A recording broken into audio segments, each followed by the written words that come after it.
السلام عليكم ورحمة الله وبركاته. في مسألة يا اخوانا دلوقتي، لو واحد قال لمراته انا طلقتك طلاق بائن، او روحي انت طالق طلقة بائنة، قال لمراته كده انا طلقتك طلقة بائنة. طيب، احنا درسنا البينونة الصغرى والبينونة الكبرى، صح كده؟ هل ده يقع طلاق بائن فعلا علشان خاطر يردها، ترجع له بعقد جديد ومهر جديد؟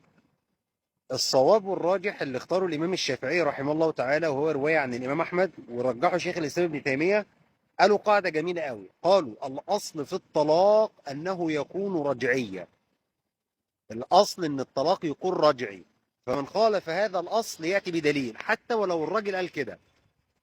يعني حتى لو الراجل قال لمراته أنا طلقتك طلاق بائن، لا، غلط. مفيش حاجة اسمها أنا طلقتك طلاق بائن. الطلاق البائن هو الطلاق الذي علمنا الله وعلمنا رسوله إياه. البائن ان انت حضرتك تطلقها قبل ما تدخل عليها، او الطلاق الخلع، او الطلاق حضرتك ان انت تكون انتهت عدتها وانت ما رجعتهاش الى اخره. لكن ان واحد يروح لمراته يقول لها انا طلق انت طالق طلقه بائنه او طلاق بائن، لا، هذا لا يصح. والصواب انه يقع طلقه واحده. وده يفهمك لما يروح يقول لك ايه، احنا رحنا عند المأذون، عملنا، انا خلاص عملت له طلاق بائن، عملنا طلاق على الابراء. الكلام ده غلط. مفيش حاجه اسمها طلاق على الابراء الا في الخلع. انت ابريتي حقوقك منه. يعني انت قلت له انا مش عايزه منك حاجه، ده اسمه خلع. والناس فاهمه غلط، يجي يقول لك ايه، انا عملت له، احنا عملنا عند المأذون ورقه طلاق على الابراء. ايوه، طب ما ده اسمه الخلع.